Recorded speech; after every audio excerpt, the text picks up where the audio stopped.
Bismillahirrahmanirrahim. Alhamdulillahirabbil alamin wassalatu wassalamu ala rasulil amin wa ala nabiyyina Muhammadin wa ala alihi washabihi ajmain wa ba'd. Sambungan perbincangan kita dalam rukun haji yang kedua, iaitu wukuf di Arafah. Wukuf di Arafah ni di antara rukun haji yang terbesar, kerana dia berwaktu dan bertempat. Hak lain tu ada bertempat tapi tidak berwaktu. Beza. Kenapa dia panggil haji ni Al-Hajju Arafah? Haji itu, Nabi kata Al-Hajju Arafah. Haji duduk di Arafah, berwukuf di Arafah. Besar sangat dia. Kenapa? Jawabnya, kerana dia bertempat dan berwaktu. Masa dia pendek. Dibenarkan daripada zuhur pada hari 9 Zulhijjah sampai subuh hari 10. Tu je masa dia. Mana tak sampai 24 jam. Zuhur tu kita letak pukul 12, subuh esok pukul 9. Maknanya berapa jam? 9 kali 3, 18 jam. Itu saja ada. Tidak lama. Dan tempatnya dalam sempadan Arafah. Jadi kerana itulah haji Al-Hajju Arafah. Duduk situ. Adapun niat besar. Tapi masa tu panjang. Daripada 1 Zulhijjah, 1 Syawal sampai 10 Zulhijjah. Tawaf, bertempat mana? Dekat Kaabah, mengelilingi Kaabah. Tapi masa dia panjang. Selagi kita tak tawaf, lepas balik Arafah, seumur hidup boleh tangguh. Kalau ada sebab lah. Selagi tak mati, kita klik dulu Malaysia. Tapi dalam ihram lah kitanya. Nah, hati-hati. Pergi pula bila sihat. Lepas pada belah buai jatuh baru ke apa semua kali yang kata boleh pergi Mekah mula. Pergi tawaf pula. Boleh sambung haji. Itu berbeza. Jadi Arafah tak? Al-Hajju Arafatun. Nabi kata, haji pergi ke Arafah. Tak pergi tahun ni, tak ada. Jawabnya tahun depan. Jadi kita lihat apa makna berwukuf di Arafah. Makna berwukuf di Arafah itu berada di bumi Arafah walau 1 saat sekalipun. Naknya pergi ke Arafah satu ketika. Waktunya contohnya orang ni baru sampai Mekah. Sesak jalan. Sampai di Arafah, subuhnya pukul 5.40, dia sampai pukul 5.39. Belum subuh. Sah lagi wukuf dia. Dah lagi haji tahun tu. Itu makna saat. Bukan mana kita pergi duduk cokoh, tengok seminit, Assalamualaikum, balik Mekah. Bukanlah cara dia. Itu pun sudah kira. Cumanya kita duduk bicara hari ni, kalau kita nak buat haji VIP ni boleh tak boleh? Kita pakai helikopter. Naik helikopter, pergi pusing Arafah ke atas. Labbaik Allahumma labbaik, Assalamualaikum, balik. Jadi ke tak jadi? Tu kita tunggu majlis fatwa bahas tu. Naknya seorang itu mesti sampai ke Arafah dalam keadaan sakit diusung, tak boleh bergerak, ambulan bawa. Saya kata Abu Haji, dia ada satu ambulan, dia panggil ambulan gajah, yang boleh muat berapa orang. Dalam ambulan tu dia angkat jemaah yang sakit ni bagi ke Arafah, letak situ. Daripada Arafah terus dia balik semula ke hospital. Mana hak wajib-wajib yang boleh diselesai dengan dam tu, kita settle cara lain lah. Tapi Arafah ni mesti dipunggah. Kecuali beberapa kes saja yang memang orang ni sudah hilang syarat haji. Contohnya dia koma dalam hospital. Mana kalau nak keluar pun tak ada arti lagi, kerana bila dia koma dia tak tahu apa. Jadi syarat nak pergi Arafah ni kena orang tu sedar. Orang tahu dia tu duduk di Arafah.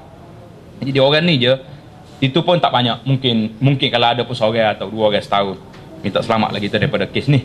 Jadi jangan tabu haji tak boleh bawa, kerana kesakitan dia tak habis syarat. Tak ada syarat sedar tu, tak ada.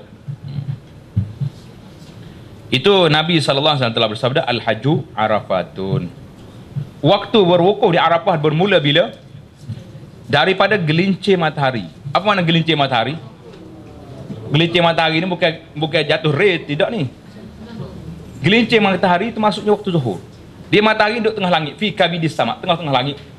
Waktu yang kita dilarang daripada sembahyang sunat, ingat. Bila dia gelincir turun ke arah condong ke arah barat sikit, masuk waktu zuhur, ada situ bermulanya waktu wukuf di Arafah. Walau macam mana pun, para jemaah akan dibawa, dihantar dengan bas oleh muassasah pada hari 8 lagi. 8 Zulhijjah, pagi tu bas dah punggah dah.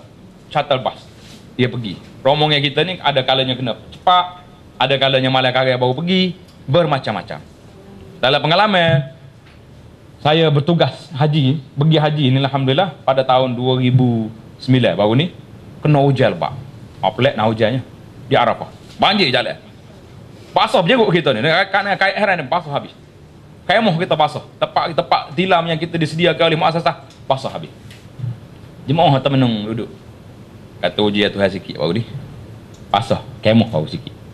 Tapi oleh kerana dia negara tu negara panas, udara dia kering, malah kagak boleh guna, bata boleh guna, lembek boleh guna. Ada je lah setengah-setengah nilai tak boleh guna. Kerana itulah kadang-kadang kita dalam muhasabah bersama jemaah, saya mengatakan bahawa kita terlalu nak keselesaian sangat tahun ni. Sedangkan Nabi mengatakan haji Arafah yang Allah Ta'ala bersabda kepada malaikat, ja'uni syu'san ghumran, hamba-hamba aku datang ke Arafah yang dalam keadaan berdebu dapa.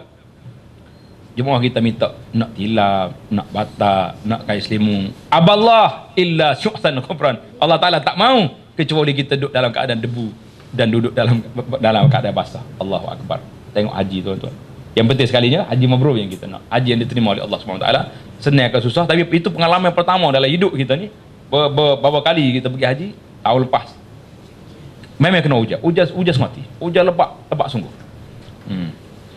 Jadi kita dihantar oleh pihak muassasah pada hari 8 lagi pergi. Kerana apa? Kerana dia bimbang, takut jemaah ni tidak sampai, tidak ada di Arafah pada hari 9, takut tak ada haji. Walau macam mana pun, yang sunnahnya bukan macam tu. Yang sunnahnya hari 8 kita pergi ke Mina. Daripada Mina hari 9 pagi baru pergi ke Arafah. Tapi oleh kerana pihak bertanggungjawab muassasah, pihak tabung haji tidak mahu menerima risiko jemaah tak sampai ke Arafah, maka mereka ambil keputusan hantar ke sana. Tapi kalau kita boleh buat, jemaah kita boleh pergi ke tarwiyah, dipanggil hari ke Mina, itu lebih baik. Itulah sunnah Nabi SAW. Jadi waktu wukuf di Arafah ini bermula dari gelincir matahari hari 9 Zulhijjah sehingga terbit fajar hari 10 Zulhijjah. Itu waktu yang kita boleh berniat haji. Tengok, ini contohlah carta orang panggil takribi saja. Pukul 1 bermula wukuf. Biasanya di Mekah ni awal, mungkin zuhur 12 suku, 12.20 dah zuhur dah. Tapi kita letak anggaran gitu. Kemudian pergi bermula wukuf di situ sampai waktu masuk waktu maghrib.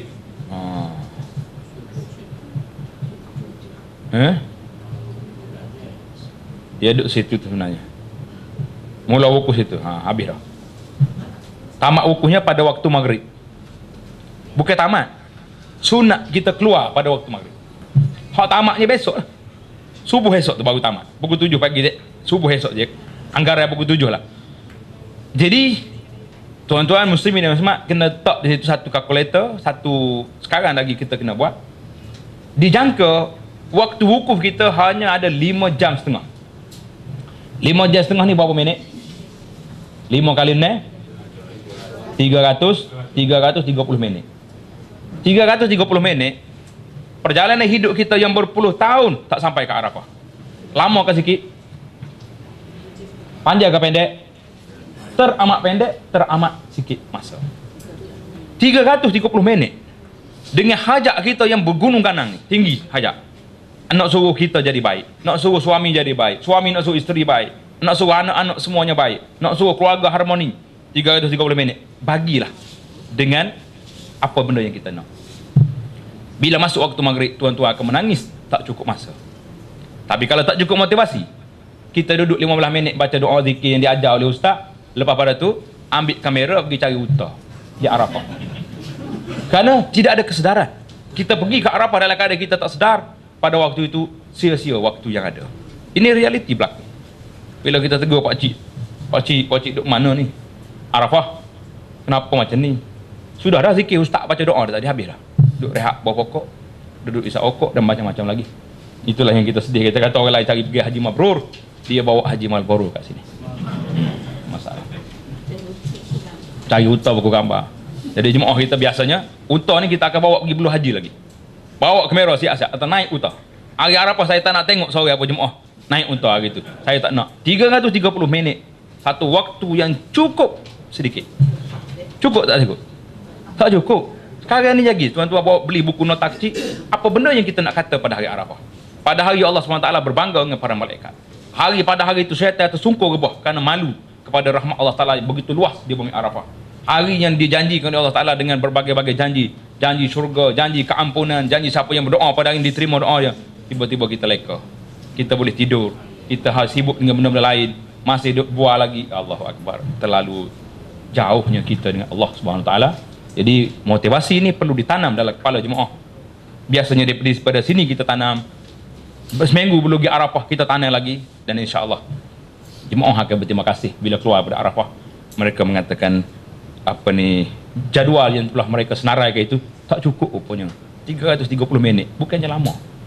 Kalau kita nak minta berapa puluh perkara nak minta, 5 minit satu doa pun tak cukup lagi. Bukannya banyak sangat. Untuk kita sendiri kita tak 20 minit contohlah. Untuk isteri pula 20 minit. Untuk mak kita, untuk ayah kita, untuk semua senarai itu ada. Buat daripada sekarang apa yang kita nak. Keringat dalam kepala tanda. Mana lagi kata di Arafah, kata dah sini pun. Tapi di Arafah itu kita khususkan doa. Karena itulah Nabi SAW di Arafah ini Nabi kita ajar satu je doa. La ilaha illallah wa la syarikalah. Lahul mulku wa lahul hamdu wa ala kulli syai'in qadir. Nabi kata inilah doa yang sebaik-baik doa hari Arafah. Sebaik-baik ucapan aku dan nabi-nabi yang sebelum daripada aku, nih la ilaha illallah wa la syarikalah sampai akhirnya. Tak ada Nabi kita duduk atas unta dia berdiri daripada zuhur sampai ke maghrib. Sahabat tak dengar dia doa apa. Apa hikmat setelah dikaji, diselidik? Hikmatnya Nabi kita buka peluang supaya kita sendiri minta apa yang kita nak. Kita sendiri akan minta. Jadi oleh kerana ada setengah jemaah kita mungkin susah nak minta, biasanya di akhir hari dekat dengan nak maghrib kita akan kumpul tolong baca doa kepada jemaah, dan insya-Allah pada waktu itu jemaah akan rasa bahawa dia duduk di Arafah. Insya-Allah. Jadi di manakah tempoh yang paling afdal berada di bumi Arafah? Iaitulah selepas salat zuhur 9 Zulhijjah sehingga maghrib malam 10 Zulhijjah. Malam itulah.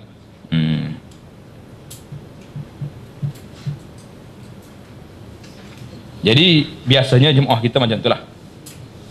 Akan dibawa ke Arafah. Yang sepatutnya jemaah dibawa ke Mina. Tapi sebab-sebab alasan yang salah saya sebutkan tadi, mungkin pihak berkuasa tidak mau mengambil tanggungjawab risiko terhadap ini, maka mereka terus pergi.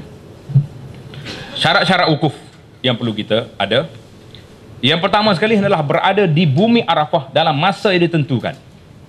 Kalau tuan-tuan pergi Arafah nanti insya-Allah, kita akan tengok berapa ramai orang duduk di luar border Arafah.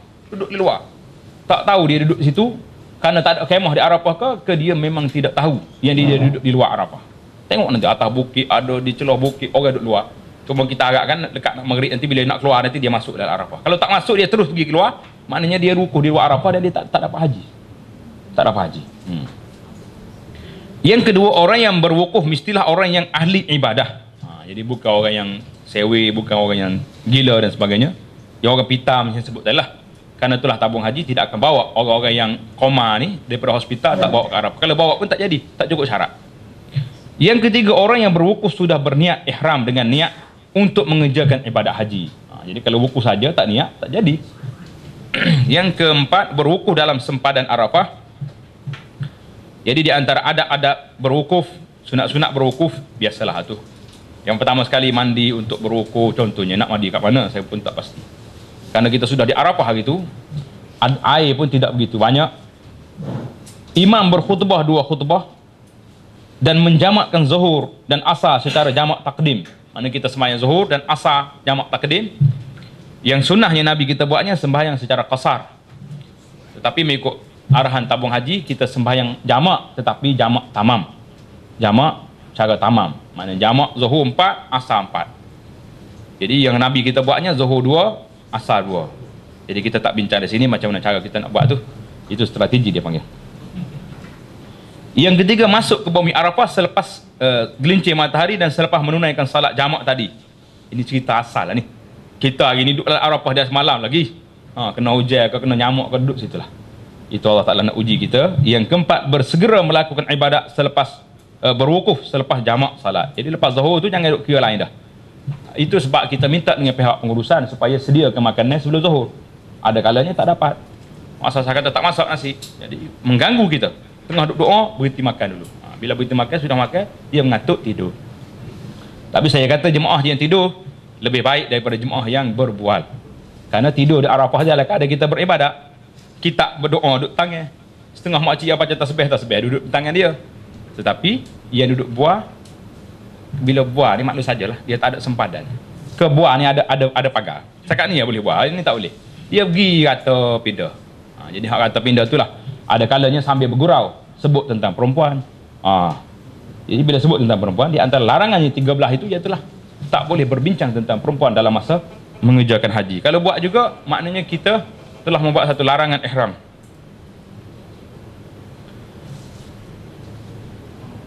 Yang yang kelima, berusaha untuk berwukuf di tempat Nabi berwukuf. Hari ni kita pergi belum haji lah, insya-Allah taala. Kita pergi tengok di mana tempat Nabi wukuf pada tahun Hajjatul Wada. Nak pergi hari Arafah jangan, macam semut kat situ. Penuh orang. Kalau pergi juga bimbang tak balik dah. Tak balik ke khemah dah. Mungkin dia sampai balik ke Mekah tapi ke khemah tak tahu nak balik. Ramai orang sangat. Yang keenam, menghadap kiblat dalam keadaan bersuci dan menutup aurat. Jadi dalam keadaan kita duduk di Arafah, sebaiknya kita duduk arah kiblat, berdoa gini. Kalau yang mampu tu berdiri, dalam keadaan berdiri berdoa. Kerana kebetulan Nabi kita masa wukuf, Nabi kita duduk atas unta dia dalam keadaan berdiri duduk. Sebelah tangan dia ni pegang tali unta dia. Kalau tali unta dia jatuh, sebelah tangan dia angkat doa, sebelah lagi cari tali unta. Jadi Nabi kita duduk berwukuf di Arafah dalam keadaan berdoa kepada Allah Subhanahu Wa Taala. Yang doa dia tak dengar. Sahabat-sahabat duduk dekat dia pun tak tahu. Kalau dengar doa Nabi senang. Kita akan kumpul semua doa Rasulullah ni, kita baca itu. Jadi oleh kerana Nabi kita open, buka je doa nak minta apa, maka kita mintalah semua kebaikan dunia dan kebaikan di akhirat. Jangan terlupa walaupun sikit. Jadi kita cubalah. Sekarang ni tuan-tuan muslimin cari doa apa yang nak dibaca, senaraikan perkara yang nak diminta. Sama ada permintaan atau perlindungan, minta dengan Allah SWT di Arafah. Minta.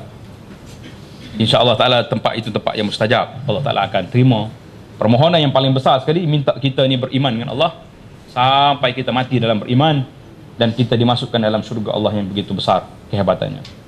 Yang ke-8, yang ke-7, wukuf dalam keadaan tidak berpuasa. Puasa hari Arafah ni besar kelebihan dia. Nabi kita bersabda, puasa pada hari Arafah, aku mengharap Allah Ta'ala beri keampunan setahun, 2 tahun. Tahun yang lepas, tahun yang kemudian. Jadi bila mari hari Arafah, orang tengok Nabi puasa tak puasa hari ni. Sedangkan kelebihan begitu besar. Sahabat-sahabat tak boleh jawab. Nak pergi cuik, Nabi tengah duduk doa, takut tidak beradab. Orang tengah duduk doa pergi cuik, hilang semangat kita kalau kita lah. Jadi seorang sahabat Ummul Fadli ambil semangkuk susu hantar ke Nabi SAW. Orang bawa kat Nabi, Nabi tengok susu, ambil susu, bismillah. Waktu tu dah lepas asar dah. Jadi terjawablah semua soalan-soalan Nabi puasa tak puasa, jawab dia minum susu hari ni. Besar masalah. Jadi bila cerita tentang ini kepada jemaah kita yang bersama, ana bagi tahu kepada jemaah, kata tengok sahabat begitu cerdik. Nak tanya Nabi minum, nampak tak cerdik. Nak tak tanya, tak terjawab soalan. Akhirnya bawa susu hantar. Sama juga kalau kita ustaz mari jalan rumah kita. Jangan duk tanya ustaz makan nasi sini Dah tengah hari dah. Tengok ustaz masuk kereta dalam pagar kita tu, tak nasi dah tak apa. Dia turun kereta, jangan turun, jangan pergi cepat, nasi masuk dah. Makan juga kawan tu, kali tanya 4 kali tepih dah. Jangan lorak. Lepas jangan lorak pun sejak dah duduk situ ni, kalau masuk siap dah makan. Nak cerdik buat kita ni. Ni banyak bertanya akhirnya tak jadi apa. Kena cerdik tak jadi kita. Kena cerdik, jangan duk main. Kalau tidak tak jadi. Tak jadi tak? Ustaz makan sini. Ya. Biar tu kalau akak jadi, ya tu ceritanya. Kena belajar daripada Nabi SAW ni. Sahabat tak tanya akak. Bila honor tu Nabi ambil susu, bismillah, minum. Yang ke-8, mengosongkan hati semata-mata untuk memberi tumpuan kepada hari wukuf. Jadi kalau bolehnya, sesar dah. Pagi sebelum wukuf tu, telefon siap dah kanuk. InsyaAllah ta'ala 2 jam lagi mu akan berwukuf. Lepas ni telefon tutup. Buka tak buka malam kagai dah. Cerita siap-siap dah. Nak ucap hari apa pun ucap lah pasal tu dah. Jadi dengan telefon ni banyak gangguan. Kita tengah duduk apa ni, berzikir, mari telefon. Duk kecek anak lepas mak dia, cucu dia nak cakap. Banyak masalah. Jadi beri peluang pada kita hari ni. Nak cakap sebelum masuk Zuhur hari tu, selesai dulu nak cakap apa. Dengan anak kita cakap, dengan sahabat-sahabat kawan-kawan kita cakap. Yang ke-9, memperbanyakkan doa, berzikir, membaca Al-Quran pada hari itu. Berwukuf sehingga tenggelam matahari, jadi masuk waktu maghrib. Menjauhi pertengkaran, maki hamun, kata-kata keji, nista dan lain-lain. Ini kena ingat tu. Arafah orang ramah. Kadang-kadang makannya mari lewat. Mari lambat pula ada sahabat kita lapar, ambil dulu. Jadi kita akan keluar kata-kata yang tidak baik. Itu ujian Allah. Tuhan nak uji kita. Kita bukan nak suruh dia uji, tapi bila mari ujian, bertahan. Jangan lepas maki dulu, lepas tu baru goyak. Tu hamba sabar tu. Tapi hak marah tadi, gomong habis dah. Bahasa dua Arafah, betul-betul bahasa juga. berebut juga nasi. Lepas apa marah? Mau sabar. Sabar apa lepas kutub sabar apa? Kalau tak sabar berat lagi, jadi tak ada dalam sabarnya. Memperbanyakkan amal-amal baik pada hari wukuf dan 10 hari permulaan awal Zulhijjah yang kita akan cerita nanti insya-Allah. Ini kita lalu sekaligus saja. Hadis tentang wukuf, Nabi kita sallallahu alaihi wasallam bersabda, Nabi mengatakan, "Annan Nabiy sallallahu alaihi wasallam khairud doa yaumi Arafah." Sebaik-baik doa yang dibaca pada hari Arafah. Jadi kita siaplah apa yang kita nak kata pada hari tersebut. Wa khairu ma qultu anna wan nabiyyuna min qabli. Sebaik-baik apa yang aku kata, aku doa, dan nabi-nabi sebelum daripada Rasulullah waktu mari haji semuanya telah berkata, la ilaha illallah wahdahu la syarikalah, lahul mulku wa lahul hamdu wa huwa ala kulli syai'in qadir. Jadi insya-Allah doa ini akan diberi kepada tuan-tuan nanti insya-Allah dalam buku doa yang telah dikumpul itu. Jadi Nabi juga sallallahu alaihi wasallam bersabda, tidak ada suatu hari yang banyak sekali Allah Taala merdekakan hamba dia daripada api neraka lebih daripada hari Arafah. Jadi kita harap Allah Taala senaraikan kita, keluarga kita, mak ayah kita, anak nenek cucu kita, anak kita, semuanya akan masuk sedalam senarai orang-orang yang dimerdekakan oleh Allah Subhanahu wa taala pada hari Arafah. Jadi insya-Allah taala ini suasana hari Arafah. Jadi bah dia macam itulah. Bah jemaah haji sampai hari ni pun berpuluh tahun lagi pun itulah standard dia setakat ni. Kecuali kita ambil package yang mahal lah, kita sewa bah yang latest lah, yang tahun 2010. Tapi sabar je lah, yang penting kita sampai ke Arafah. Ini suasana orang jalan kaki ke Arafah, tak jauh, lebih kurang dalam 2 jam, 3 jam ataupun lebih lagi lah jauh, jarak dia dalam berapa belas kilometer gitu. Ini suasana di khemah. Tengok tu, kalau tengok tulisan merah tu tanda jemaah kita lah, Ashhad Travel tu, itulah lambang dia. Itu jemaah kita. Ni suasana waktu berwukuf di Arafah. Imam dia sedang berkhutbah, menyampaikan nasihat daripada Nabi sallallahu alaihi wasallam yang kita ambil daripada khutbah Rasulullah. Jemaah kita ni. Ni di tepi Jabal Rahmah tempat Nabi kita wukuf. Tapi hari tu jangan harap terlalu ramai orang duduk atas bukit. Jadi kita pun jangan duduk. Kita pergi awal lah naik awal lagi. Ini suasana kemah orang Malaysia biasanya duduk dekat dengan border, sempadan dengan nihayah Arafah tu. Jadi kalau kita pergi depan tu penuh orang wukuf, tapi bukan Arafah dah tu, selepas nihayah Arafah. Jadi setakat tu ya kita. Jadi kemah kita belah ni lah.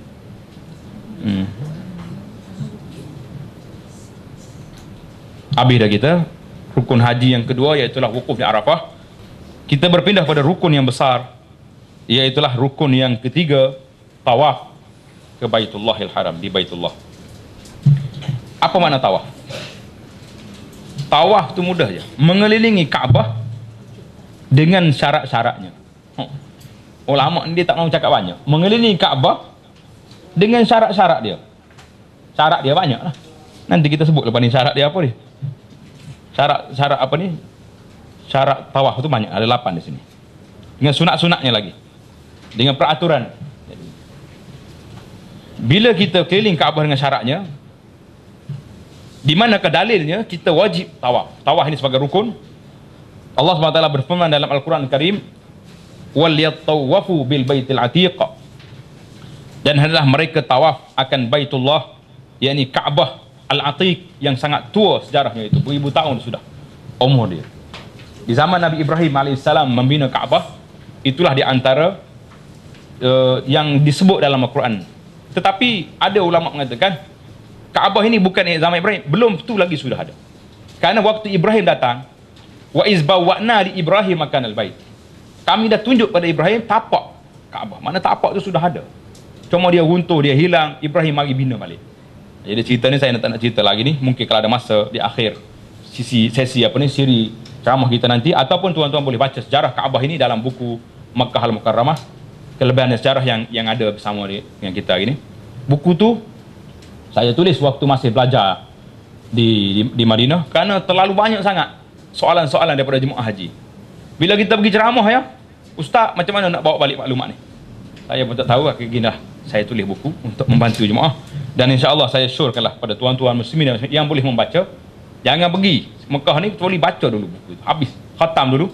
Lepas tu siap nota-nota apa benda yang kita nak buat berdasarkan kepada maklumat yang ada. Dan saya menerima respon yang begitu baik daripada pembaca yang berterima kasih kerana memberi maklumat itu pada mereka. Beli kitab tu kecil lah, ilmu yang ada dalam tu. Kadang-kadang kita nak beli kitab ni, kita tengok harga. Mahal yang kitab ni. Dia tak tahu orang tu tulis berapa tahun masa. Kita boleh dengan harga RM20, RM30 ni, sekejap ya boleh tak? RM20 tu sekali pergi masuk supermarket tak cukup? Cukup lah? Tak cukup. Tapi kawan tu 2 tahun. Celek mata naik bukit, turun bukit, pergi cari jarah. Nak bawa pada kita, tiba-tiba kita marah pula. Apa mahal banyak ni? Jadi kita lah gitulah. Hak orang ni mahal belaka, hak kita yang murah. Para ulama telah ijma' mengatakan bahawa tawaf yang dimaksudkan dalam ayat ini ialah tawaf ifadah, iaitulah tawaf rukun. Maka kewajipan tawaf ini dijelaskan melalui nas Al-Quranul Karim. Jadi sangat jelaslah kepada kita, bila kita duduk di Mekah, kita mengerjakan haji, kita kena tawaf sebanyak 7 pusingan. Jadi bila sebut tentang tawaf, ada berapa jenis tawaf? Ini kita belajar semua, biar detail maklumat. Tapi bila kita nak buat nanti, kita akan cerita tentang perjalanan kita sajalah, baru kita tak selalu. Tapi masa ngaji ni, waktu belajar ni, kena tahu semua. Yang pertama sekali, tawaf, dia panggil tawaf ifadah. Tawaf ifadah ni, tawaf apa? Tanda kat situ, tawaf ifadah ialah tawaf haji. Itu nama. Tawaf rukun. Nama dia juga. Tawaf ziarah. Nama dia juga. Sebab apa? Kita cerita sikit lah. Tawaf ifadah, apa makna ifadah? Ifadah tu makna tawaf orang berangkat daripada Arafah ke Mekah. Itu makna ifadah. Dinamakan tawaf rukun, sebab apa? Sebab dia rukun. Kalau tak tawaf, haji dapat tak dapat? Tak dapat. Jadi tawaf rukun. Yang ketiga, nama dia tawaf ziarah. Apa makna sebab ziarah? Sebab orang duduk di Mina, dia macam Nabi SAW, dia datang tawaf. Lepas dia tawaf, dia terus balik ke Mina. Mana mari ziarah. Seolah-olah dia ziarah rumah Baitullah ni sekejap, kemudian balik ke Mina. Itu nama dia semua. Semua nama tawaf ziarah, tawaf rukun, tawaf ifadah, tawaf haji, satu tu je lah. Tawaf rukun lah dia. Waktu tawaf bagi mereka yang balik daripada Arafah selepas berwukuf, masuk waktunya selepas separuh malam hari raya. Jadi bila kita balik daripada Arafah, kita pergi Muzdalifah. Lepas Muzdalifah, sama ada kita terus ke Mekah atau kita pergi melontar dulu. Tapi kita boleh tawaf bila? Selepas tengah malam baru boleh tawaf. Bila berakhir? Ini soalan yang kedua ni sedap. Bila berakhirnya waktu tawaf ifadah? Jawabnya tidak ada tempoh akhirnya untuk melakukan tawaf ini. Tidak ada tempoh. Tempoh akhir tak ada. Selagi tak tawaf, selagi itulah orang tu duduk dalam haji yang belum sempurna. Jadi kita sebaik mungkin lah, kalau kita ada kemampuan, kita tawaflah secepat mungkin. Selagi tak tawaf, selagi itulah rukun kita belum selesai. Jadi kita cubalah membantu jemaah haji kita bagaimana nak mempercepatkan mereka dapat melakukan tawaf ini. Prosesnya di Mekah nantilah. Jadi kalau kita cerita di sini pun orang panggil buat habis masa ya, kerana tak tahu lagi strategi. Jadi bermula wukuf Zulhijjah tengah hari tu. Kemudian sampai maghrib.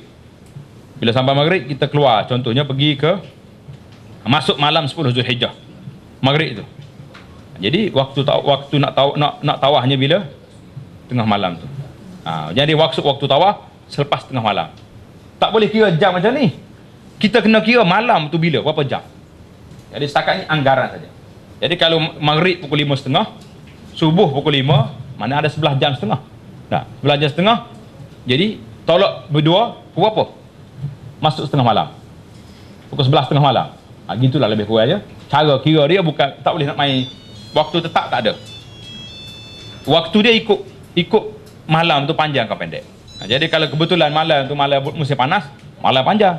Kalau musim ni musim sejuk, malam tu pendek. Jadi waktunya tak habis sampailah kita lagi tak tawaf. Yang kedua dia panggil tawaf umrah. Tawaf umrah ni bila?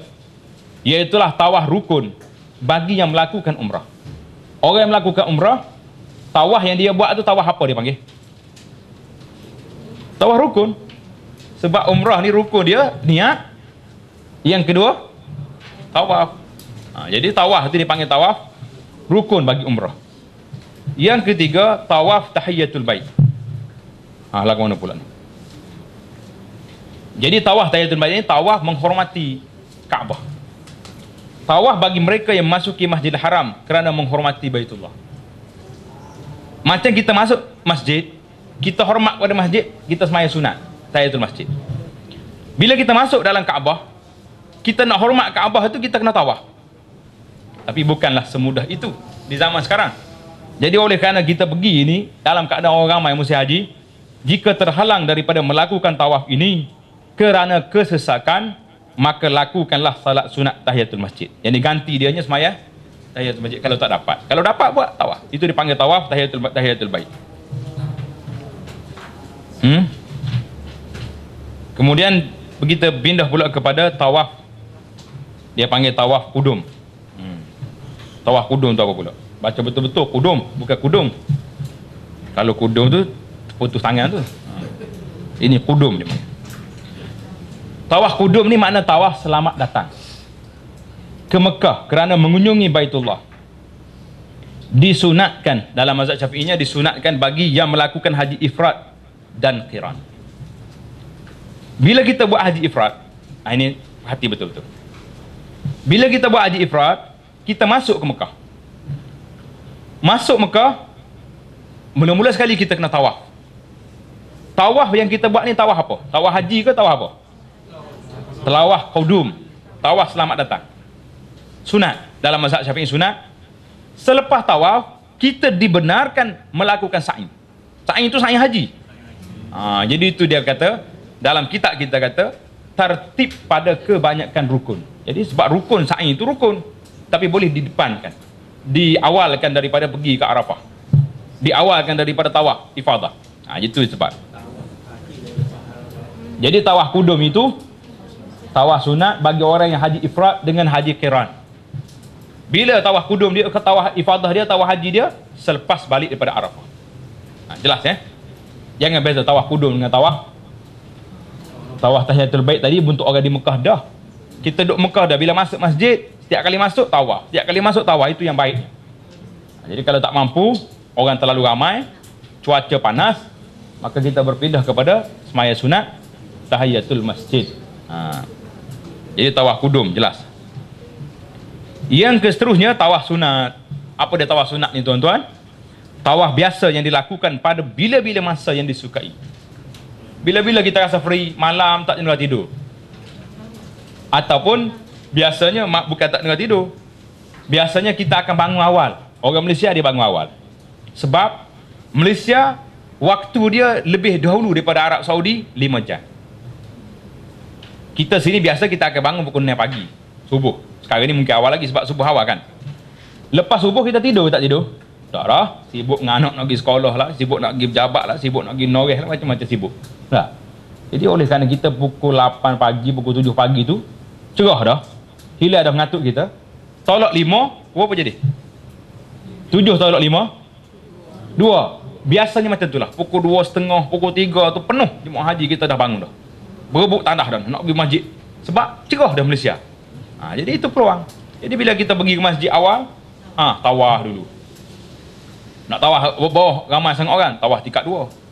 Tingkat 2 ramai orang naik tingkat 3. Tapi ingatlah tingkat 3 tu jauh lah. Boleh jadi dalam 3 km perjalanan baru sampai. Tak apa, kena 2 jam sesak lah, setera. Yang pentingnya tawaf kalau boleh. Buatlah apa-apa saja yang boleh memenuhi masa tuan-tuan itu dengan beribadat kepada Allah SWT. Kan ini peluang. Ini peluang. Tawaf sunat ni bila-bila masa yang kita suka nak buat. Jadi kita buat. Ada juga dalam satu lagi tambahan tawaf nazar. Tawaf yang diwajib dilakukan kerana ianya telah dinazarkan. Contohnya, seorang duduk di Malaysia, dia kata saya ni nak pergi haji tahun ni. Contohlah. Ataupun dia apa-apa saja yang dia minta di Malaysia ni, minta nak ni dapat. Bila dapat, dia kata kalau dapat benda ni wajib atas aku tawaf 5 kali. 5 kali sudah di masjid. Maka wajib pada dia kena tawaf tu, tawaf nazar. Sebab dia bernazar, dia memperwajibkan ke atas dirinya sendiri. Tuan-tuan muslimin dan muslimat kena ingat, nazar ni satu perkara yang tidak digalakkan, tapi menjadi amalan masyarakat kita. Apa saja menazar. Anak aku ni kalau boleh 10A, nak puasa sebulan. Lepas boleh sungguh, mari cari ustaz pula. Allah 5 hari pun tak gerak dah ustaz. Bulan buat kan ni? Sudah pula ustaz, pening cari kepala, cari hujah nak menyelamatkan makcik. Jangan duk nazar. Kalau aku dapat gini-gini, nak meleh saya lembu. Dapat sungguh, tak ada anak nak support pula. Dia support dia suruh mak menazar, cari pitih diri. Letih pula mak dia. Jadi jangan duk nazar banyak. Jangan duk nazar. Karena Nabi SAW tidak menggalakkan kita bernazar. Sebab nazar-nazar ni orang yang bersyarat dengan Tuhan. Aku nak sedekah ni ya Rabbi, nak sedekah ni. Tapi mau kena beri dulu aku nak. Itu ibaratnya. Mau beri aku nak, aku sedekah. Kerana mu. Sedap kalau macam tu? Tak sedap. Kita letak dalam hati kita, insya-Allah, kalau anak saya ni boleh pepersaannya, boleh kerja ke, habis universiti ke, boleh jodoh ke, insya-Allah saya berniat setakat yang saya mampu, nak sembelih seekor lembu, nak sembelih seekor kambing. Itu je lah. Jadi kalau mampu buat, tak mampu sabar. Jadi jangan duduk nazar. Tapi masyarakat kita di antara masyarakat yang kuat menazar orang Melayu. Allahu Akbar. Kita ni tidak marah orang nazar tu. Paling tidak kepala kambing tu biasa ustaz memang kena lah tu dah. Tak apa tu. Cuma nyeksi ke demo. Nak cari kambing tak jumpa kambing pula mahal zaman lo ni. Jangan duduk nazar tak tu kalau. Ni ha. Kalau dapat kita buat kenduri kesyukuran tanpa dipaksa dengan kerelaan kita. Ada mampu buat. Yang terakhir sekali dipanggil tawaful wada'. Tawaf wada' ini tawaf bila kita nak buat tawaf ni? Tawaf selamat tinggal. Yang wajib dilakukan apabila seseorang itu selesai mengerjakan haji dan hendak meninggalkan Mekah kerana menghormati dan memuliakan Baitullahil Haram, kecuali kaum wanita yang sedang haid atau nifas. Dua golongan ni diberi kelonggaran sebagaimana mereka boleh tinggal semaya, mereka juga tak payah tawaf. Tawaf wada'. Tawaf rukun jangan. Kena tunggu sampai dia selesai. Jadi tawaf wada' ni tawaf terakhir. Bila kita selesai semua kerja dah, penerbangan kita kata, tabung haji bagi tahu tuan akan berangkat pada pukul 10 pagi. Biasanya kita akan ambil masa 4 jam untuk tawaf. Kalau 10 pagi, kita kena tawaf pukul 9 pagi. Pukul 9 pagi kita pergi tawaf. Selesai tawaf semua, doa kepada Allah SWT, minta nak mari lagi. Balik rumah, siap naik kenderaan, balik. Itu tawaf wada'. Wajib kita kena buat. Kalau tak buat, tinggal dengan sengaja, kita berdosa dan kena bayar dam. Kecuali orang perempuan yang uzur, Allah Ta'ala beri kelonggaran kepada mereka, rezeki dia lah. Semuanya, tapi kita kata ya rezeki orang puan tak payah tawaf dah. Bagi dia tak puas hati.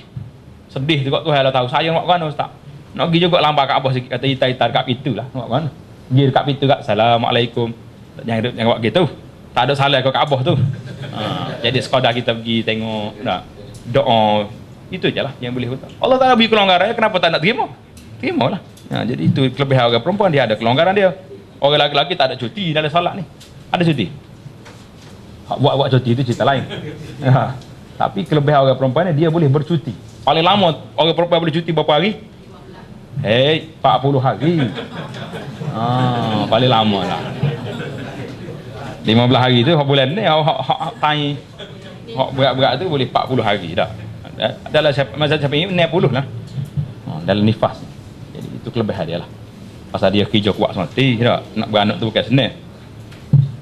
Jadi kita fahamlah tawaful wada', iaitu tawaf yang terakhir yang kita kena buat. Kemudian kita berpindah kepada hak ni hak payah ni. Syarat-syarat nak tawaf ni kena faham betul-betul. Yang pertama sekali, suci daripada hadas besar dan hadas kecil. Jadi hadas besar tu biasanya terlibat dengan sana lah, dengan benda-benda yang ada janabah, terlibat dengan haid, jadi waktu besar. Yang kecil ni bersih daripada, suci daripada najis pada pakaian, badan dan tempat tawaf. Tiga-tiga sekali. Yang pertama sekali hadas tak nampak. Yang keduanya bersih kita sendiri, tubuh bersih, pakaian bersih dan tempat tawaf itu bersih. Jadi tempat tawaf ni maklumlah orang ramai. Ada kalanya kita tengok ada najis. Mungkin orang tengah tawaf dikepit orang sampai terkeluar najis pun ada, termuntah ada. Jadi kita kena tengok. Kalau kena benda ni, kena berhentilah tawaf tu. Bagi basuh dulu, tukar stokin dulu, mari pula bagi orang perempuan. Jadi kena ingat. Yang ketiga, menutup aurat sebagaimana dalam salat. Jadi orang perempuan kena tutup aurat dia sebagaimana dalam salat dia lah.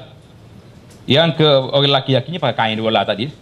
Yang keempat adalah dimulakan pada sudut Hajarul Aswad dan berniat tawaf jika tawaf tersebut tawaf qudum, nazar, sunat atau wada'. Bagi orang yang haji, orang umrah kena niat lah tak niat tawaf. Ni soalan ni. Dengar baik soalannya. Bagi orang haji dengan orang umrah, apakah mereka kena niat tawaf ataupun tidak? Tak tulis dalam kitab ni. Kau tulis? Tak tulis. Pasal apa tak tulis? Sebab tak syarat. Sebab apa tak syarat? Bila kita niat saja aku mengerjakan haji, semua benda tu package dah. Package. Pergi Arafah tak payah niat, begitu masuk dah dalam. Cumanya kalau kita niat tu sunat lah bagi kita. Saja aku tawaf ni tawaf rukun. Tawaf rukun haji. Jadi tawaf. Jadi tidak syarat. Yang seterusnya sewaktu berjalan melakukan tawaf, Baitullah adalah berada di sebelah kiri. Jadi tak bau kita ni kena belajar betul-betul. Biar bau ni duduk sebelah kiri. Jalan. Kalau kita langgar, kita pusing macam ni, kena undur balik. Berapa langkah kita terlanggar tu, undur balik, betul balik. Tak apa. Tidak kata batal tak.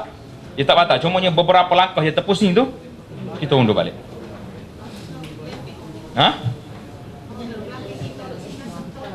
Jangan tolak. Kalau tolak juga, batalkan round tu, tambah satu lagi. Jadi kalau nak undur tak boleh, dah jam belakang. Crowded sangat. Kita tambah ya. Kita kira round tadi, round yang kelima, batalkan, kita start semula kira 5 balik. Tak apa, dia tawaf ini ada kelonggaran dia. Kelonggaran dia boleh sambung balik.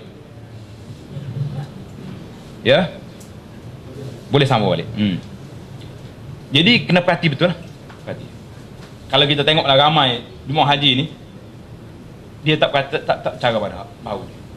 Dia nak cari kawan dia paling. Oi, panggil kawan. Paling tu taklah kawan dah tu. Atau paling yang ni kita yang itu ni. Tapi bukanlah sampai perekat langsung lah. Terlanggar sikit, tidaklah sampai perekat kita lari tubuh dah. Terus je pergi. Manakala terpaling tubuh tu barulah dikira pasal kena konstan ataupun kita batalkan round tadi, kita buat round baru. Berjalan itu dengan tujuan tawaf. Bukan berjalan nak kenapa berjalan ni? Jogging. Ganti jogging Malaysia lah contohnya. Ada kita niat tawaf. Jogging tu mari sendiri dia kita berjalan tak? Yang ketujuh, cukup 7 keliling dengan yakin. Kalau 2 orang ni suami isteri berjalan. Isteri kata ne, suami kata 7. Nak pakai hak mana? Pakai hak ne. Ambil hak sikit. Jadi tambah satu. Jangan kelahi. Tak apa. Kita berjalan walaupun kita yakin dah kita 7 dah, isteri kata ne agak, ambil satu lagi round. Jangan duk kelahi. Kita niat tak apa. Berjalan dekat Kaabah ni, kita boleh berzikir lagi, boleh tambah lagi zikir, boleh tambah lagi tu. Kalau kerana dia tak yakin, tak boleh, kita kena ikut dia. Ataupun kita keluar. Pisah dia, bahaya lagi. Ikut sekali, tak apa. Yang pentingnya setiap benda tu ambil yang kurang. Kurang bilangnya. Melontar nanti pun, ni ke 7. Kira ni. Yang kira 7. Ambil yang kecil. Yang ke-8, tawaf itu adalah dilakukan di dalam masjid dan di luar dari bahagian Kaabah seperti Hijr Ismail dan Shah Zarwan. Ini syarat. Maknanya kalau kita sampai dekat Kaabah tu, tengok kosong Hijr Ismail, jangan shortcut masuk ke tu, batal tawaf kita. Ataupun tengok tak ada orang sini, pergi gosok Kaabah, itu pun batal. Ataupun tengok kaki 5 dia tu, pijak sikit ambil berkat, kaki 5 Kaabah tu nama dia Shah Zarwan. Nanti kita tunjuk gambar nanti insyaAllah. Itu Shah Zarwan tu kaki 5.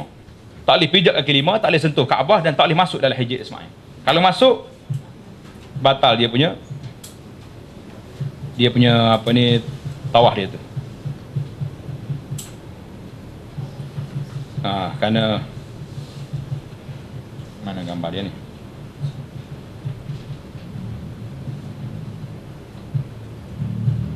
Ini gambar Kaabah yang perlu kita lihat. Nampak tak? Itu gambar siap benda tu. Ini yang kaki 5 ni nama dia Shah Zarwan. Kaki 5 ni nama dia Shah Zarwan. Nombor 4. Nombor 4 Shah Zarwan tu ada kaki 5. Ini dinding Kaabah. Ini pintu dia. Dia panggil Multazam. Multazam pintu Kaabah. Ini saluran emas. Yang ini Hajar Aswad. Ini rukun Yamani. Jadi bila kita nak tawaf, kita kena keluar. Ini garisan ini sudah tidak ada, tapi di sinilah permulaan tawaf. Jadi kita kena tawaf daripada sini, jalan kat bau kita duduk belah. Bila sampai Hajar Aswad, kalau boleh kucuk, tak boleh kucuk, jamuk. Itu. Macam di apa ni, rukun Yamani, kita disunat supaya sentuh dia. Jangan kucuk. Sentuh. Jadi bila sentuh, macam mana nak buat? Supaya tubuh kita ni tak berpaling. Memang kena berpaling, kita tidak mana boleh sentuh. Jadi kaki kita tetap sini, situ. Kemudian kita berpaling, sentuh. Kaki tak lari. Terus jalan. Itu kaedah. Tangan yang pergi tubuh paling tak apa, tapi kaki tu stay. Bila kita nak balik, kita betul balik pergi. Ini gambar dia, cara dia. Kita mula di situ. Mula kita di garisan sudah tidak ada lagi. Arab Saudi dulu dia letak garisan. Bila ada garisan, banyak berlaku aksiden. Orang break situ. Dia tengok, terlepas garisan. Undur balik. Tak kalau undur seorang tak apa, kalau trailer undur berat kita. Maknanya kalau sekumpulan besar tu undur. Berapa jam belakang. Itu masalah. Jadi oleh kerana itu, pihak kerajaan kata, ulama-ulama dia nasihatkan supaya buang. Ni, garis ni. Macam mana kita nak tahu? Kita tengok Hajar Aswad dengan tengok lampu hijau di tangga. Jadi sebelum sampai sini kita dah niat siap dah. Aku tawaf. Habis. Pusing. Ini mudah ya. Jadi kita berjalan, ikut straight sampai ke sini. Dan di Rukun Yamani, kalau boleh istilam, sentuh Rukun Yamani istilam. Kalau tak boleh, terus dia jalan. Tak payah tabik-tabik tadi. Jadi kita baca sini, Rabbana atina fid dunya hasanah wa fil akhirati hasanah wa qina habis satu. Pusing balik pula. Jadi tempat tawaf dengan sa'i ni sama dengan apa ni? Dengan wukuf tadi sama juga. Yang didengari daripada Nabi sallallahu alaihi wasallamnya satu je. Rabbana atina fid dunya hasanah wa fil akhirati hasanah wa qina azabannar. Yang lain-lain itu terbuka. Tuan nak doa apa? Boleh. Macam di Arafah juga. Jadi ada pembuku yang diberi kepada kita nanti. Buku-buku itu panduan. Nak berdoa. Bukan itu sahaja. Kalau itu saja 10 kali pergi haji pun tak tercapai apa yang kita nak. Sebab kita tak sebut apa yang kita nak kata. Kita nak macam-macam. Orang perniagaan nak perniagaan dia baik. Orang yang bekerja nak naik pangkat. Orang tak ada anak nak dapat anak. Orang tak ada menantu nak dapat menantu. Jadi semua tu hajat dia berbeza masing-masing. Jadi oleh kerana itulah Nabi kita buka peluang setiap orang minta. Sunat-sunat tawaf. Yang pertama, tawaf dengan berjalan kaki. Bagi orang yang mampu lah. Kalau orang tak mampu, boleh naik kereta. Dia ada kereta ni, tolak. Yang kedua, berittiba' bagi lelaki. Mana ittiba'? Buka bahu sebelah kanan. Orang lelaki boleh buka bahu ni bila? Sewaktu nak tawaf je. Waktu nak tawaf. Jangan duk buka. Kalau buat haji, kita pergi haji, penerbangan kita terus ke Mekah nanti, di KLIA buka dah. Jangan, salah tempat. Kita selimut dulu sini. Nak bukanya mana? Dekat Kaabah nanti. Saya bagi peringatan betul-betul sini kerana ramai nanti dia tengok orang buka, serap buka juga dia. Tunjuk app juga dia. Ini sebab buka ni kita akan cerita nanti insya-Allah bila sampai tempat dia. Yang ketiga, berlari dari anak ar-ramal bagi lelaki pada pusingan 1, 2 dan 3 pada tawaf yang diikuti selepasnya dengan sa'i. Jadi berlari anak ni setakat mana? Di antara Hajar Aswad kepada Rukun Yamani. Sahaja. Di antara Rukun Yamani kepada Hajar Aswad dengan Rabbana atina fid dunya hasanah tadi, jalan betul, jalan straight ya. Ambil rehat sikit situ. Jadi kalau duk lompat saja situ letih, sampai situ berehat, jalan straight. Apa sebabnya? Akan dijawab insya-Allah taala. Yang keempat, melakukan istilam. Istilam ni mana sentuh? Ini sentuh, ini istilam. Hajarul Aswad, kemudian mengucupnya. Kalau boleh kucup Hajar Aswad tu kucup. Dan tuan-tuan yakin, letak satu keyakinan dengan Allah SWT, aku mari daripada jauh. Hajar Aswad ni telah dikucup oleh para nabi, al-anbiya, dan dikucup oleh Rasulullah sallallahu alaihi wasallam, dikucup oleh para sahabat. Kenapalah aku tidak dapat kucup ya Rabbi? Tak situ, insya-Allah Tuhan akan beri kepada tuan-tuan, insya-Allah. Atas keyakinan kita. Pengalaman saya bawa anak-anak pergi ke dekat Kaabah. Tanya anak ni nak kucup, semua nak. 3 orang anak nak kucup. Seorang tak nak. Kecil dia, bukan budak memang budak kecil lah. Yang ni tak mau, tak apa. Kita bawa yang 3 ni seorang-seorang masuk. Sampai dekat yang harap pegang ambil, masuk kucuk. Yang pasal apa masuk kucuk. Sampai bawa yang keempat yang tak mau tadi, sampai dekat orang lepuh masuk, keluar terus. Kata subhanallah. Harapan budak pun kalau dia tak nak, Allah Taala tolak dia. Tak bagi peluang dia kucuk. Sebab dia kata dia tak nak. Tak berdosa dia tak ada apa-apa, dia budak. Sampai begitu kita buat kenangan. Abang-abang yang bersemangat nak kucuk ni semua dapat. Tak tahu mari mana, arak atau pegang, jeep dia kata, mari. Dia pegang, dia letak. Jadi arak lain pun boleh tengok budak, dia semua pakat pegang pula tempat bagi kucuk. Mari yang tak nak seorang ni, kita angkat pergi, tak tahu mari mana. Orang besar-besar rempuh masuk keluar, seru tebik bawah keluar. Ya subhanallah. Budak pun dengan Allah SWT ni tu ambil kira dalam masalah ni. Jadi kita cubalah seboleh mungkin. Kalau kita boleh kucuk Hajar Aswad kucuk, tak boleh kucuk isyarat dengan tangan. Bismillah, Allahu Akbar. Begitu juga sunat istilam Rukun Yamani, tetapi tidak sunat mengucupnya. Rukun Yamani jangan kucuk. Kalau tak dapat kucuk, tak dapat istilah rukun Yamani, jalan terus. Jangan ikut orang, tambah lama-lama tak ada. Begitu bagi wanita tidak sunat melakukan istilam kecuali ketika lapang. Jika tidak memadai dengan isyarat saja. Jadi waktu nak lapang tu insya-Allah berdoa dengan Allah Taala, mungkin ada satu masa kerana oleh ni dijaga. Bila orang wanita ramai dia akan sekap lelaki-lelaki. Nak tunggu lapang tak ada orang tu tak ada lah, kena jadi VIP dulu lah kita. Dikawal dengan polis, raja-raja masuk. Ini Hajar Aswad yang ada depan mata kita. Insya-Allah tuan letak harapan pergi ke Mekah dapat kucuk Hajar Aswad. Dalam Hajar Aswad ni dia sudah pecah dah. Yang adanya 8 biji batu kecil je ada tengah-tengah lubang. Hak lain tu pecah habis. Mungkin lama beribu tahun umur. Dia pernah dicuri oleh satu kumpulan ajaran sesat nama dia Qaramitah. Buat balik ke negeri dia, curi sampai pecah Hajar Aswad. Di antara sunat lagi membaca doa dan wirid yang warid yang diambil daripada Rasulullah sallallahu alaihi wasallam. Yang keenam berturut-turut 7 pusingan tawaf tersebut. Jadi jangan berhentilah. Terus dia tawaf. Yang ke-7 tawaf dengan tawaduk dan khusyuk. Yang ke-8 salat sunat 2 rakaat setelah selesai tawaf di belakang makam Ibrahim. Jadi timbul lagi soalan, nak khusyuk macam mana Ustaz? Nak jaga wuduk ni, sentuh dengan orang perempuan batal wuduk. Jadi kita duduk tengok orang. Tengok orang mari sini, lari sini, akhirnya tak khusyuk. Jadi tentang sentuhan kulit ketika tawaf, bagaimana penyelesaiannya?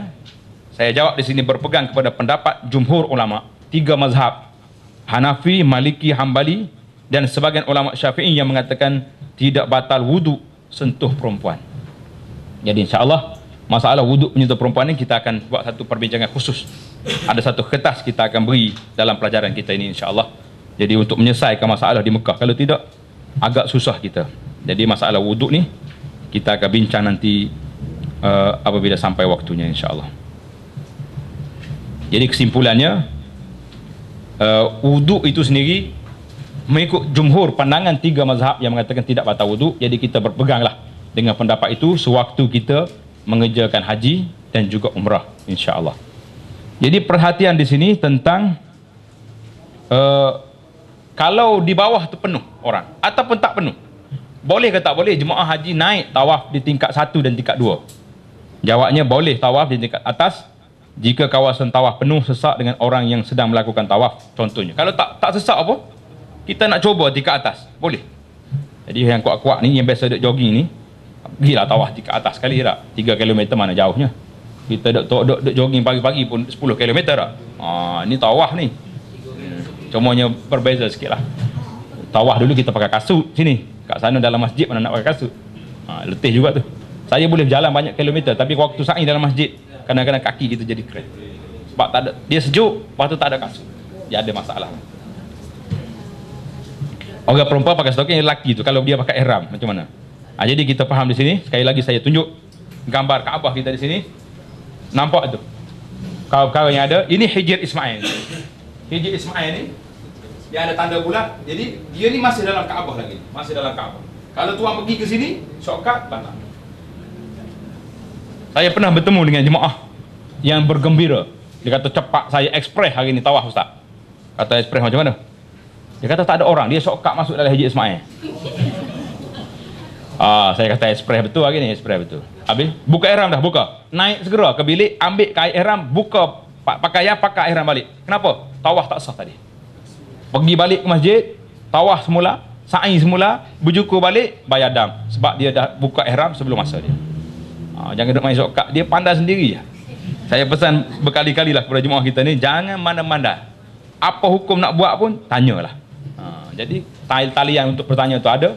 Biasanya ustaznya akan ada setiap waktu bersama dengan tuan-tuan. Jadi tuan-tuan kena ikut. Jadi kita kena ikut luar batu tu lah. Itu dia panggil Hijr Ismail tu, kena ikut di luar kawasan tu. Jadi kalau ikut dalam, mana batal lah tawaf kita. Kerana waktu Quraisy buat Kaabah dulu, bina Kaabah dulu, dia sepatutnya bangunan tu masuk dalam Kaabah. Jadi pemimpin Quraisy telah beri perisytiharan bahawa jangan masukkan dalam Kaabah ini harta-harta yang tidak halal.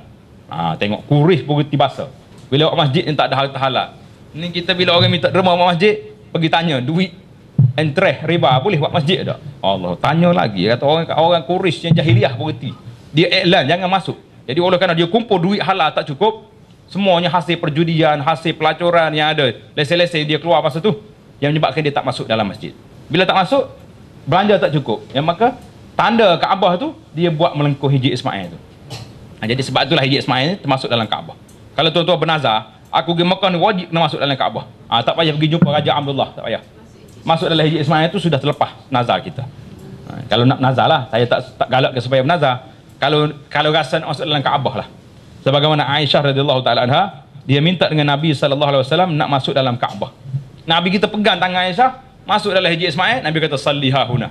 Sembahyang di sini. Kerana di sini Kaabah dah. Jadi tuan-tuan masuk dalam Hijri Ismail banyak-banyak, berdoa banyak-banyak di situ. Ini makam Ibrahim. Makam Ibrahim ini ada tapak kaki Nabi Ibrahim dalam kaca tu.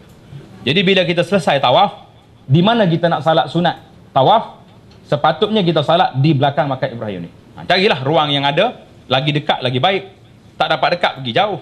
Kalau musim haji nak pergi makam Ibrahim ni satu cabaran yang begitu hebat, salatlah ke mana-mana dalam masjid itu. InsyaAllah ta'ala diterima pada waktu itu. Jadi kita bukan nak tinggalkan sunnah.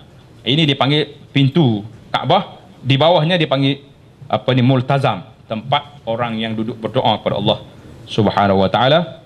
Ini suasana Kaabah sewaktu tidak ada orang. Kalau waktu ada orang, berbeza suasana dia tu. Nah, ini waktu ada orang. Macam nak kata. Hak tadi beza tak? Ni nampak comel. Hak ni nampak orang. Tak ada apa-apa.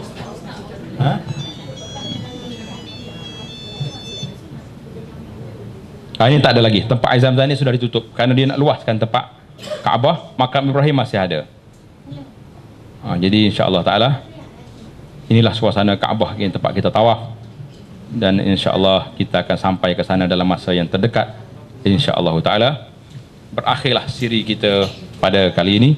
Kita akan sambung perbincangan kita dalam rukun yang keempat, insya-Allah taala, di dalam perbincangan kita pada minggu hadapan.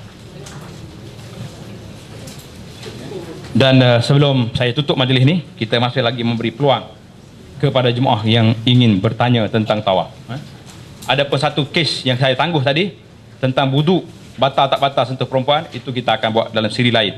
Kerana dia saja pun ambil masa lebih daripada setengah jam mungkin. Penjelasan perlu jelas. Kalau tak jelas kita tak yakin, insya-Allah. Ada soalan? Ya? Sudah tawaf, maya sunat. Lepas maya sunat, pergi sa'i.